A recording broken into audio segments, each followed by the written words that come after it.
ఇది అమెరికాలోని wall street కాదు. బాంబేలోని దలాల్ స్ట్రీట్. ఇది చాలా పెద్ద సుత్తి Bazar.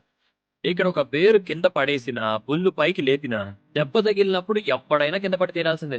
BSE Bombay stock exchange ఇది ముంబైలో దలాల్ స్ట్రీట్ లో ఉంటుంది. బిఎస్ఈని 1875 లో ఎస్టాబ్లిష్ చేశారు. ఇది ఎంటైర్ ఏషియాలోనే one of oldest stock exchange. అసలు ఈ స్టాక్ ఎక్స్చేంజ్ ఏంటి, దీని వల్ల యూజ్ ఏంటని మీకు డౌట్ రావచ్చు. Let me explain. అనుకుందాం మీరు ఒక 1 kg టమాటో బై చేయాలి. సో దానికోసం రైతు బజార్ కి ఆర్ ఏదైనా ఒక వెజిటబుల్ షాప్ కి వెళ్తారు.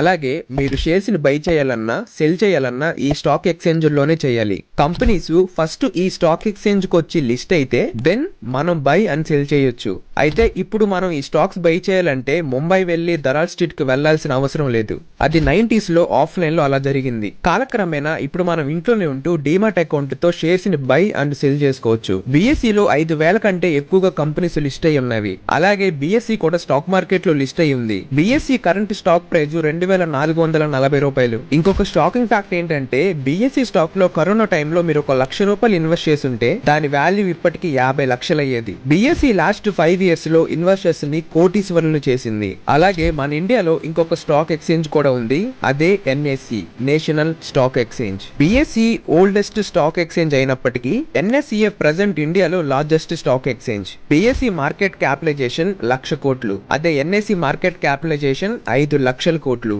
ఎన్ఎస్ఈ బిఎస్ఈ కంటే 5 రెట్లు పెద్దది. ఫర్దర్ గా ఈ స్టాక్ మార్కెట్ సిరీస్ ని కంటిన్యూ చేయాలంటే మన అకౌంట్ ని ఫాలో చేసి కామెంట్ సెక్షన్ లో నెక్స్ట్ అని కామెంట్ చేయండి. వచ్చే వీడియోస్ లో మాట్లాడుకుందాం.